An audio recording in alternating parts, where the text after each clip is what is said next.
आरोही अपनी नीली आंखें से एकटक दक्ष को देख रही है। उसकी आंखों में कुछ तो था, पर क्या दक्ष समझ नहीं पा रहा था। दक्ष अभी अपने ख्यालों में गुम ही था कि आरोही ने उसके कलर से पकड़कर उसे अपने तरफ खींचा और उसे किस कर लिया। वो उसे बहुत ही पैशनेटली किस कर रही थी। वही आरोही के इस तरह किस करने एक पल के लिए दक्ष हैरान हो गया, लेकिन वो उतनी ही जल्दी नॉर्मल भी हो गया। वो समझ रहा था कि आरोही अभी अपने होश में नहीं थी, जिस वजह से वो ऐसा बिहेव कर रही थी। वरना वो होश में होती तो वो कभी भी उसे इस तरह किस नहीं करती। वही जब आरोही ने महसूस किया कि दक्ष किस में उसका साथ नहीं दे रहा था, तो वो रुक गए और अपनी आंसू भरी नजरों से दक्ष की तरफ देखने लगी। आरोही को इस तरह देखकर दक्ष को अपने अंदर कुछ टूटता हुआ महसूस हुआ। उसकी एक नजर आरोही की नीली आंखें में देखा, फिर उसे किस कर लिया। वो उसे बहुत ही प्यार से किस कर रहा था, जैसे वो किस के थ्रू उसे बताना चाहता हो कि वो उसी के पास है, वो उसे कभी भी छोड़कर नहीं जा रहा है। आरोही को सच में ऐसा ही लग रहा था कि अब दक्ष उसे पसंद नहीं करता है। वो उसे अच्छे से जानती थी कि दक्ष उसे लेकर कितना पजेसिव है। अगर कोई उसकी तरफ आंख उठाकर भी देख ले तो वो उसकी आंखें नोच ले, और यहाँ तो किसी ने उसके साथ जबरदस्ती करने की कोशिश की थी। कहीं दक्ष को ये तो नहीं लग रहा था कि अब वो उसके लायक नहीं रही, पर दक्ष को इस तरह खुद को किस करता देख आरोही को शांति मिली और भी अपने इमोशन को कंट्रोल नहीं कर पाए और दक्ष को पागलों की तरह किस करने लगी। उसे कोई फर्क नहीं पड़ता था कि दक्ष वरुण के साथ क्या करेगा। वैसे भी वरुण ने जो उसके साथ किया था, दक्ष उसे जान से भी मर दे तो आरोही को फर्क नहीं पड़ता था। वैसे भी अब आरोही वो भोली लड़की नहीं थी जो आसानी से सबको माफ कर दे। आज उस इंसान ने उसके साथ जबरदस्ती करने की कोशिश की थी, कल कुछ और कर सकता था। वो तो भगवान का शुक्र था कि दक्ष सही समय पर आ गया, वरना वो सोच भी नहीं सकती थी कि आज उसके साथ क्या हो सकता था।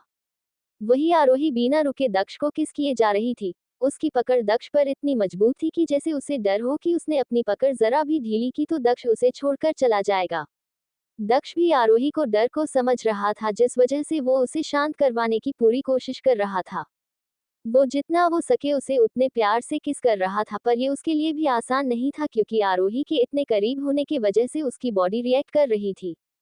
फिर भी उसने जैसे खुद को कंट्रोल कर रखा था। उसे पता था कि ये सब के लिए अभी समय नहीं है, और वैसे भी आरोही अपने होश में नहीं थी। दक्ष आरोही के साथ वो सब तक करना चाहता था जब आरोही उसके लिए पूरी तरह से तैयार हो। वो उसकी रूह से प्यार करता था, न कि उसके शरीर से। ऐसी ही बहुत देर आरोही को जिस करने के बाद आरोही धीरे धीरे शांत होने लगी। अब आरोही बहुत ही प्यार से उसे किस कर रही थी। थोड़ी देर बाद जब आरोही को सांस लेने में प्रॉब्लम होने लगी तो दक्ष उसकी लिप्स को छोड़कर उसकी कॉलरबोन पर किस करने लगा। वो तब आरोही के साथ वैसा करता रहा जब तक थक हर आरोही सो नहीं गए। वैसे भी आज तक दिन उसके लिए बहुत ही थकान भरा था। वो मेंटली और फिजिकली दोनों तरीके से बुरी तरह थक गए थी, जिस वजह से दक्ष के इस तरह प्यार करने से वो जल्दी ही सो गए। दक्ष ने बड़े ही ध्यान से आरोही के छोटे चेहरे की तरफ देखा। आरोही के चेहरे पे थकान साफ नजर आ रही थी। तभी दक्ष की नजर आरोही की चोट पर गए। भले ही चोट ज्यादा गहरे नहीं थी, पर दक्ष जो आरोही के शरीर पर एक खरोच बर्दाश्त नहीं था, यहाँ तो उसके पूरे शरीर पर खरोचों के निशान थे। ये सब देखकर दक्ष की आंखें एकदम से काली पड़ गए। उसके आसपास का ऑरा एकदम से ठंडा हो गया। दक्ष के अपना फोन निकला और किसी को कॉल किया। 5 मिनट बाद एक आदमी अपने हाथ में फर्स्ट एड बॉक्स लिए अंदर आया। बिना कुछ बोले उसने वो बॉक्स वही टेबल पर रख दिया और वहां से चला गया। इन सब में उसकी नजरें नीचे ही थी। उसने एक नजर उठाकर भी दक्ष और आरोही की तरफ नहीं देखा। हर किसी को पता था कि दक्ष आरोही को लेकर कितना पोसेसिव, और जिसको नहीं पता था आज के इंसिडेंट के बाद हो जाने वाला था। उसे पता था कि उसने गलती से भी अपने नजरें उठाए तो उसके सामने बैठे ये इंसान उसकी आंखें नोचने से पहले एक बार भी नहीं सोचेगा। उस आदमी के वहां से जाने से बाद दक्ष ने वो फर्स्ट एड बॉक्स लिया और बड़े ही प्यार से आरोही के चोटों पर दवाई लगाने लगा।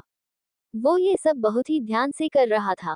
वो नहीं चाहता कि उसके इस तरह करने से आरोही को जरा सी भी तकलीफ हो और उसकी नींद टूट जाए।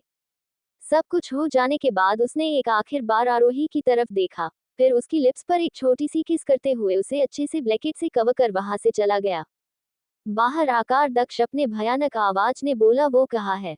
दक्ष इस समय बहुत भयानक लग रहा था। दक्ष का इतना खतरनाक रूप देखकर सबने अपनी थूक निगल ली।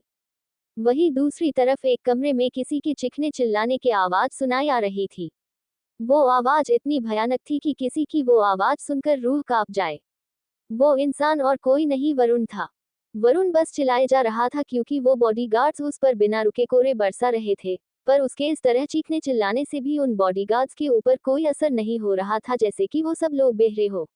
बिना किसी रहम के उन्होंने वरुण को टॉर्चर करना जारी रखा। वरुण को समझ नहीं आ रहा था कि ये लोग कौन हैं और वो उसके साथ ऐसा क्यों कर रहे हैं। उसकी तो किसी के साथ कोई दुश्मनी भी नहीं थी। उसने याद करने की भी कोशिश की उसके साथ ऐसा कौन कर सकता है, पर उसे कुछ याद नहीं आया। वरुण तो अपने बुरे से बुरे सपने में भी नहीं सोचा होगा कि ये सब उसके साथ आरोही के वजह से हो रहा था। उसे नहीं पता था कि आज उसने कितनी बड़ी गलती कर दी थी और बहुत जल्द ही ये उसकी सबसे बड़ी और आखिरी गलती साबित होने वाली थी। तभी रूम का दरवाजा खुला और दक्ष अपने भयानक ओरा के साथ अंदर आया और राजा की तरह सीधे जाके सोफे पर बैठ गया। दक्ष के अंदर आते ही रूम में एकदम से सन्नाटा छा गया। इस समय दक्ष किसी नर्क के शैतान से कम नहीं लग रहा था। किसी की इतनी हिम्मत भी नहीं हो रही थी कि वो सांस भी ले सके। सबको यही डर था कि उनके सांस लेने के आवाज से कहीं उनके सामने बैठे शैतान को गुस्सा आ गया तो। दक्ष ने अपनी नजर उठाकर वरुण की तरफ देखा। दक्ष की नजर इतनी ठंडी थी कि वरुण अंदर तक कांप गया। दक्ष ने अपने पीछे खड़े बॉडीगार्ड को कुछ इशारा किया और दक्ष का इशारा समझते ही बॉडीगार्ड्स ने दक्ष के हाथ में एक बंदूक रख दी। वही वरुण की नजर जब उस बंदूक पर गई तो अंदर तक हिल गया। वो समझ रहा था कि उसके सामने बैठा ये इंसान कोई आम इंसान नहीं है। वो देखकर ही बता सकता था कि वो कितना पावरफुल है। लेकिन उसे समझ नहीं आ रहा था उसने इसका क्या बिगाड़ा है और वो उसके साथ ऐसा क्यों कर रहा है। वरुण अपनी कांपती आवाज में बोला, को कौन हो तू? पर वो आगे कुछ बोल पाता उससे पहले ही उसकी दर्दनाक चीख पूरे रूम में गूंज गए। क्योंकि दक्ष ने बिना किसी इमोशन के उसके हाथ पर गोली चला दी थी। दक्ष का ये सोच सोचकर खून खोल रहा था कि वरुण ने अपने इन्हीं गंदे हाथों से उसकी प्यारी लिटिल वाइफी को छुआ था और ये याद आते ही उसकी गुस्से की कोई सीमा नहीं थी। दक्ष ने फिर एक गोली चलाई जो सीधा वरुण के दूसरे हाथ के हथेली के बीचों बीच जाकर लगी। गोली लगते ही फिर एक बार वरुण की चीख पूरे रूम में गूंज गई, पर वरुण की ऐसी हालात देखकर भी दक्ष का गुस्सा शांत नहीं हुआ। वरुण दर्द के मारे जमीन पर तड़प रहा था।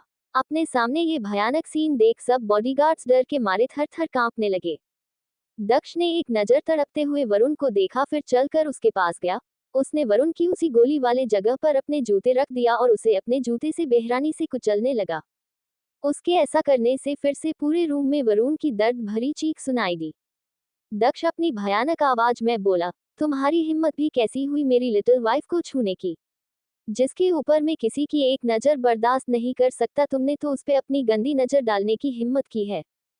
फिर उसने अपने पीछे बॉडीगार्ड्स को कुछ इशारा किया और खुद जाके सोफे पे बैठ गया और अपने आंख बंद कर ली। वरुण को समझ ही नहीं आया कि दक्ष किस बारे में बात कर रहा है, लेकिन अब उसमें इतनी हिम्मत ही नहीं बची थी कि वो दक्ष के कहने का मतलब समझ सके। दर्द के मारे उसने अपनी सारे सोचने समझने की सारी शक्ति खो दी थी। थोड़ी देर बाद उस रूम में अब बस वरुण की दर्द भरी चीख सुनाई दे रही थी। दक्ष के कान में जब जब वरुण की चीख सुनाई देती तब तब उसे बहुत सुकून मिलता। जब दक्ष को चीख सुनाई देना बंद हो गए तो उसने अपनी आंखें खोलकर उस तरफ देखा। एक बॉडीगार्ड बोला, बॉस वो मर चुका है। क्वोट। ये बोलते हुए उसकी आवाज लड़खड़ा रही थी। उसके ऐसे बोलने से दक्ष ने एक नजर उस बॉडीगार्ड को देखा। दक्ष के इस तरह देखने से वो बॉडीगार्ड अंदर तक सिहर गया और डर के मारे 2 कदम पीछे हो गया। दक्ष बिना किसी इमोशन के बोला, ये सबको साफ करवा दो। उद्धरण चिन्ह। ये बोलकर वो वहां से चला गया। वरुण के जाते ही सबने एक राहत की सांस ली। आज के इंसिडेंट के बाद सबको ये समझ आ गया था कि उनकी लेडी बॉस उनके बॉस के लिए कितनी इम्पोर्टेंट है। वो एक बार अपने बॉस को नाराज कर सकते थे पर उनकी लेडी बॉस को नहीं। अब आगे क्या होगा दक्ष और आरोही की जिंदगी में, जानने के लिए पढ़ते रहिए मेरी ये novel reborn of devil little wife, सिर्फ और सिर्फ पॉकेट एफएम पर। आज के लिए इतना ही। आगे जानने के लिए नेक्स्ट एपिसोड पढ़िए and please like comment and share जरूर कीजिए। एंड प्लीज आप लोग आपने रिव्यू जरूर दीजिएगा कि आपको मेरी ये स्टोरी कैसे लगी। Please please. वही वरुण की नजर जब उस बंदूक पर गई तो अंदर तक हिल गया। वो समझ रहा था कि उसके सामने बैठा ये इंसान कोई आम इंसान नहीं है। वो देखकर ही बता सकता था कि वो कितना पावरफुल है। लेकिन उसे समझ नहीं आ रहा था उसने इसका क्या बिगाड़ा है और वो उसके साथ ऐसा क्यों कर रहा है। वरुण अपनी कांपती आवाज में बोला, को कौन हो तू? पर वो आगे कुछ बोल पाता उससे पहले ही उसकी दर्दनाक चीख पूरे रूम में गूंज गए। क्योंकि दक्ष ने बिना किसी इमोशन के उसके हाथ पर गोली चला दी थी। दक्ष का ये सोच सोचकर खून खोल रहा था कि वरुण ने अपने इन्हीं गंदे हाथों से उसकी प्यारी लिटिल वाइफी को छुआ था, और ये याद आते ही उसकी गुस्से की कोई सीमा नहीं थी। दक्ष ने फिर एक गोली चलाई जो सीधा वरुण के दूसरे हाथ के हथेली के बीचों बीच जाकर लगी। गोली लगते ही फिर एक बार वरुण की चीख पूरे रूम में गूंज गई, पर वरुण की ऐसी हालात देखकर भी दक्ष का गुस्सा शांत नहीं हुआ। वरुण दर्द के मारे जमीन पर तड़प रहा था। अपने सामने ये भयानक सीन देख सब बॉडीगार्ड्स डर के मारे थर थर कांपने लगे। दक्ष ने एक नजर तड़पते हुए वरुण को देखा, फिर चलकर उसके पास गया। उसने वरुण की उसी गोली वाले जगह पर अपने जूते रख दिया और उसे अपने जूते से बेरहमी से कुचलने लगा। उसके ऐसा करने से फिर से पूरे रूम में वरुण की दर्द भरी चीख सुनाई दी। दक्ष अपनी भयानक आवाज में बोला, तुम्हारी हिम्मत भी कैसी हुई मेरी लिटिल वाइफ को छूने की, जिसके ऊपर मैं किसी की एक नजर बर्दाश्त नहीं कर सकता, तुमने तो उस पे अपनी गंदी नजर डालने की हिम्मत की है। फिर उसने अपने पीछे बॉडीगार्ड्स को कुछ इशारा किया और खुद जाके सोफे पे बैठ गया और अपने आंख बंद कर ली। वरुण को समझ ही नहीं आया कि दक्ष किस बारे में बात कर रहा है, लेकिन अब उसमें इतनी हिम्मत ही नहीं बची थी कि वो दक्ष के कहने का मतलब समझ सके। दर्द के मारे उसने अपनी सारे सोचने समझने की सारी शक्ति खो दी थी। थोड़ी देर बाद उस रूम में अब बस वरुण की दर्द भरी चीख सुनाई दे रही थी। दक्ष के कान में जब जब वरुण की चीख सुनाई देती तब तब उसे बहुत सुकून मिलता। जब दक्ष को चीख सुनाई देना बंद हो गए तो उसने अपनी आंखें खोलकर उस तरफ देखा। एक बॉडीगार्ड बोला, बॉस वो मर चुका है। क्वोट। ये बोलते हुए उसकी आवाज लड़खड़ा रही थी। उसके ऐसे बोलने से दक्ष ने एक नजर उस बॉडीगार्ड को देखा। दक्ष के इस तरह देखने से वो बॉडीगार्ड अंदर तक सिहर गया और डर के मारे 2 कदम पीछे हो गया। दक्ष बिना किसी इमोशन के बोला, ये सबको साफ करवा दो। उद्धरण चिन्ह। ये बोलकर वो वहां से चला गया। वरुण के जाते ही सबने एक राहत की सांस ली। आज के इंसिडेंट के बाद सबको ये समझ आ गया था कि उनकी लेडी बॉस उनके बॉस के लिए कितनी इम्पोर्टेंट है। वो एक बार अपने बॉस को नाराज कर सकते थे पर उनकी लेडी बॉस को नहीं। वही दूसरी तरफ आरोही की आंख धीरे धीरे खुलने लगी। उसने अपनी आंखें खोलकर चारों तरफ देखा। अपने आप को एक अनजान जगह पर देखकर पहले तो आरोही कंफ्यूज हो गए। उसे समझ ही नहीं आया कि वो इस समय कहाँ है, लेकिन जैसे ही उसे सब याद आया उसकी आंखें फिर से एक बार नम हो गईं। आरोही ने चारों तरफ देखा पर उसे दक्ष कहीं भी दिखाई नहीं दिया और दक्ष को अपने आसपास न देखकर आरोही घबरा गई। उसके दिल में एक डर से जगह ले ली कि कहीं दक्ष उसे छोड़कर तो नहीं चला गया। उसे अच्छे से पता था कि दक्ष को ये बिल्कुल भी पसंद नहीं है, उसके अलावा कोई दूसरा आदमी उसे हाथ लगाए तो यहाँ तो किसी ने उसके साथ जबरदस्ती करने की कोशिश की थी। फिर से वही सब याद आते ही आरोही के आंख से आंसू बहने लगे। हमेशा उसके साथ ही ऐसा क्यों होता था, वो जिसपे सबसे ज्यादा भरोसा करती वही इंसान उसे धोखा देता था। आरोही अभी ये सब सोच ही रही थी कि तभी उसे गेट खुलने की आवाज सुनाई दी। आवाज सुनकर आरोही ने उस तरफ देखा और दक्ष को वहां देखकर आरोही की आंखें चमक उठी। वो दौड़कर दक्ष के पास गए और बिना कुछ सोचे समझे उस पर कूद गए। वही दक्ष जो इन सब के लिए बिल्कुल भी तैयार नहीं था, वो आरोही के इस तरह उस पे कूदने से हड़बड़ा गया, पर जल्दी से अपने आप को संभाल लिया और अपने एक हाथ से कसकर आरोही की कमर को पकड़ लिया, जैसे उसे डर हो कि कहीं आरोही गिर न जाए। आरोही ने भी जल्दी से अपने दोनों पैर दक्ष के कमर के चारों ओर लपेट लिए और अपना छोटा सा सिर दक्ष की छाती में छुपा लिया। ये देखकर दक्ष ने भी उसे कसकर गले लगा लिया। वो भी आरोही की हालात को अच्छे से समझ रहा था। वो समझ रहा था कि आरोही के लिए वो सब भूलना इतना आसान नहीं था, लेकिन तभी दक्ष को अपने गले पर कुछ गीला गीला फील हुआ। दक्ष ने नीचे देखा तो पाया कि क्यूट सी लिटिल वाइफी किसी बिल्ली के बच्चे की तरह उससे लिपटकर रो रही है। उसे इस तरह रोता देख दक्ष को बिल्कुल भी अच्छा नहीं लगा। उसकी आंखें एकदम से कली पर गई, लेकिन जैसे तैसे उसने अपने गुस्से को कंट्रोल किया और उसने बड़े ही प्यार से आरोही के बालों में हाथ फेरते हुए बोला, क्या हुआ लिटिल वाइफी, तुम रो क्यों रही हो? आरोही ने दक्ष की बातों का कोई जवाब नहीं दिया और उसी तरह उसके गले लगे रोती रही। जब दक्ष ने देखा कि आरोही चुप नहीं हो रही है तो फिर वो उसे वैसे ही लेकर बेड की तरफ गया और बड़े ही ध्यान से उसे बेड पर लेटा दिया और खुद उसके ऊपर आकार उसकी नीली आंखों में देखने लगा। उसके ऐसे करने से आरोही एकदम से चुप हो गए और अपनी आंसू भरी नजरों से दक्ष की तरफ देखने लगी। दक्ष ने पहले आरोही के दोनों आंखों को चूमा और बोला, ये आखिरी बार है लिटिल वाइफी जब मैंने तुम्हारे आंख में आंसू देखे हैं। आज के बाद मैं तुम्हें रोते हुए नहीं देखना चाहता हूँ। ये सब दक्ष ने अपनी गुस्से भरी टोन में कहा था, जिसे सुनकर आरोही एकदम डर गए और किसी आज्ञाकारी बच्चे की तरह अपना छोटा सा सिर बस हाँ में हिला दिया। जब दक्ष ने देखा कि आरोही उससे डर रही है तो उसने एक गहरी सांस ली और अपने आप को शांत किया, क्योंकि वो नहीं चाहता था कि आरोही उससे डरे। वो तो आरोही की आंख में आंसू देखकर उसे गुस्सा आ गया था, क्योंकि वो आरोही को रोते हुए नहीं देख सकता था, और जब ये आंसू किसी दूसरे आदमी की वजह से हो तब तो बिल्कुल भी नहीं। दक्ष का बस चलाता वो वरुण को एक और बार जान से मार देता, पर अब वो मर चुका था, इसलिए दक्ष कुछ नहीं कर सकता था सिवाय अपने गुस्से को शांत करने के अलावा। दक्ष का मानना था कि आरोही सिर्फ और सिर्फ उसकी है, तो उसकी हर एक चीज पर सिर्फ और सिर्फ उसका हक है, चाहे वो उसके आंसू ही क्यों न हो। सिर्फ वो ही था जो आरोही को रुला सकता है और कोई नहीं, और अगर किसी ने भी आरोही को हक किया तो उसका अंजाम भी वरुण की तरह ही दर्दनाक होगा। इससे साफ साफ पता चल रहा था कि दक्ष को लेकर कितना पागल था। अब किसी ने आरोही को तकलीफ पहुंचाई तो उसका साफ मतलब ये था कि वो सीधी सीधे दक्ष सिंघानिया से पंगा ले रहा है, और दक्ष सिंघानिया से पंगा लेना सीधा सीधा अपने मौत को दावत देने के बराबर था। दक्ष ने कसकर आरोही को गले लगा लिया। आरोही ने अपने दोनों हाथ दक्ष ने कमर के चारों ओर लपेट लिए। दक्ष को अपने इतने करीब देखकर आरोही को बहुत अच्छा लग रहा था। वो अपने आप को बहुत सेफ फील कर रही थी।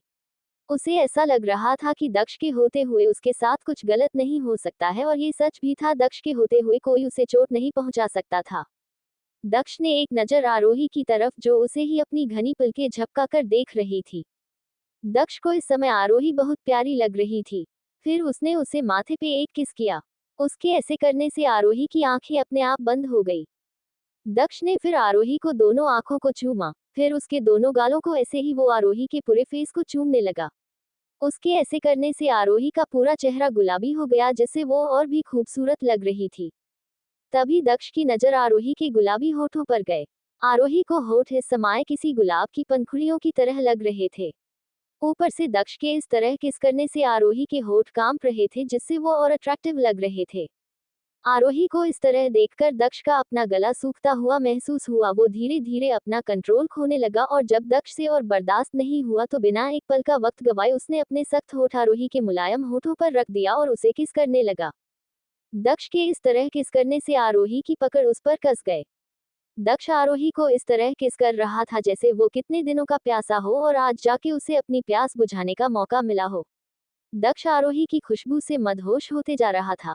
वो पूरी तरह अपना होश खो चुका था। समय के साथ साथ दक्ष की किस इंटेंस हो गए। आरोही को ऐसा लग रहा था कि जैसे दक्ष उसे पूरा का पूरा निगल जाना चाहता हो। फिर जब आरोही को सांस लेने में प्रॉब्लम होने लगी तो वो दक्ष को खुद से दूर करने लगी। पर दक्ष का उस पर कोई असर नहीं हुआ, बल्कि उसने कसकर आरोही के दोनों हाथों को पकड़ लिया और उसे वैसे ही किस करता रहा। आरोही को तो ऐसा लग रहा था कि आज वो दम घुटने की वजह से मर जाएंगी। तभी दक्ष ने देखा कि सांस न लेने की वजह से आरोही छटपटा रही है, तो उसने उसे किस करना छोड़ दिया। उसके छोड़ते ही आरोही जोर जोर से सांस लेने लगी। आरोही को इस तरह देखकर बोला दक्ष के चेहरे पे एक छोटी सी मुस्कान आ गई, और वो आरोही के लाल होठों को टच करते हुए अपनी सेडिक्टिव आवाज में बोला, लिटिल वाइफी सांस तो लो, लगता है तुम्हें अभी तक किस करना नहीं आया, लगता है मुझे अपना डोज बढ़ना पड़ेगा। दक्ष के मुंह से ऐसी बेशर्मी वाली बात सुनकर आरोही के गाल शर्म से लाल गए। उसने जल्दी से अपना छोटा सा सिर दक्ष की छाती में छुपा लिया। आरोही का रिएक्शन देखकर दक्ष की स्माइल और बड़ी हो गई, और उसने भी आरोही को कसकर गले लगा लिया। अब आगे क्या होगा दक्ष और आरोही की जिंदगी में, जानने के लिए पढ़ते रहिए मेरी ये novel reborn of devil little wife, सिर्फ और सिर्फ पॉकेट एफएम पर। आज के लिए इतना ही। आगे जानने के लिए नेक्स्ट एपिसोड पढ़िए, and please like comment and share जरूर कीजिए। एंड प्लीज आप लोग आपने रिव्यू जरूर दीजिएगा कि आपको मेरी ये स्टोरी कैसे लगी। Please please.